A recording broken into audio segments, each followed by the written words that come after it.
Hello, Kawintrapa. Welcome back to another exciting episode of Casino Connect Tambayan. I'm your host, John, and with me is my partner in crime, Mark. How are you, Mark? Kamusta, John? Ayos lang ako, excited na akong simulan tong episode. Kasi today, we're tackling one of the biggest questions in online casinos, yung mga mega wins na laging nagiging headline. Pero John, totoo ba yung mga malalaking panalo? O baka naman may ibang kwento sa likod ng mga ito? That's the question on everyone's mind, Mark. We've all seen the crazy headlines, right? Someone hits the jackpot and walks away with millions. But how often does that happen? And more importantly, is it real?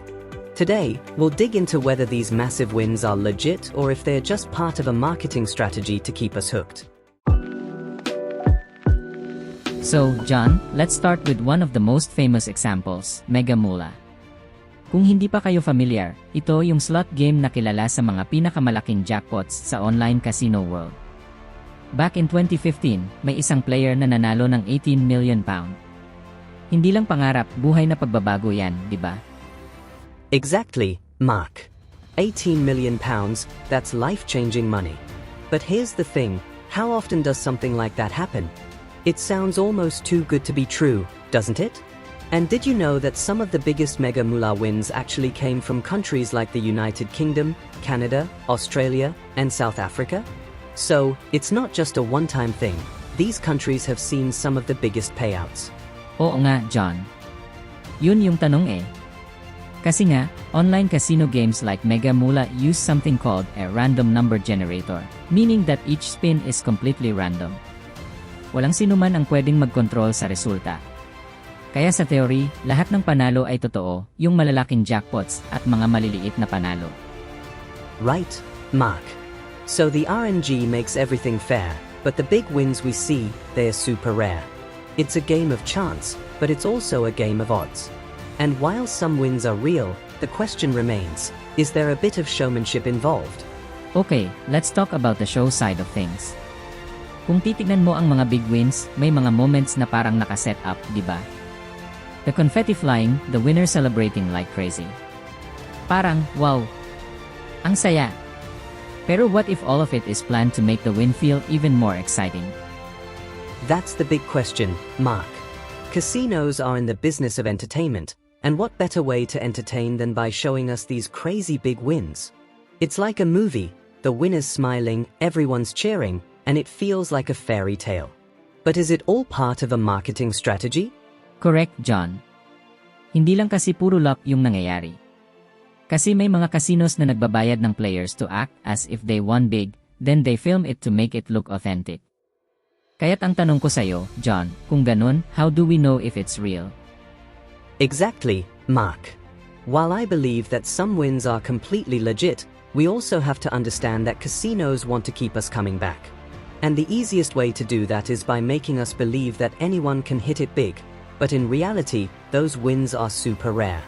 So, with all the marketing and excitement, let's go back to the basics. Ano ba talaga ang chance na manalo ng malaki? Kasi kahit may mga players na nanalo, hindi naman yan araw-araw nangyayari. It's all about the odds, Mark. The truth is, while online casino games use RNG to make the game fair, the odds of hitting a jackpot are still pretty slim. But that doesn't stop casinos from promoting those rare wins, right? Tama, John. Kasi nga, the moment a big win happens, kahit maliit lang yan, sobrang malaki na ang epekto sa mga tao. And casinos love that. They show it everywhere, social media, websites, television ads. Para mag-isip ang players na, pwede rin akong manalo ng ganun. That's the magic, Mark. It's not just about the game, it's about creating that illusion that you could be the next big winner. But the reality is, most of us will just be playing for fun, and the wins, big or small, are all part of the experience. Sabi nga ni John, kahit na may marketing magic sa likod ng mga panalo, ang importante, fair ang laro. Kasi kahit ang mga online casinos ay regulated, at may mga technology silang ginagamit tulad ng random number generators para siguraduhin na walang daya. Exactly, Mark. The RNG system is there to make sure that every spin, every card dealt, is completely random. So, while those big wins may look staged, The games themselves are fair, and the odds are the same for everyone. Kaya hindi ka dapat matakot. Kung gusto mong maglaro, gawin mo para mag-enjoy. Huwag lang puro pansin sa malalaking panalo. Enjoy mo lang ang experience and who knows? Maybe one day, you'll be that lucky player.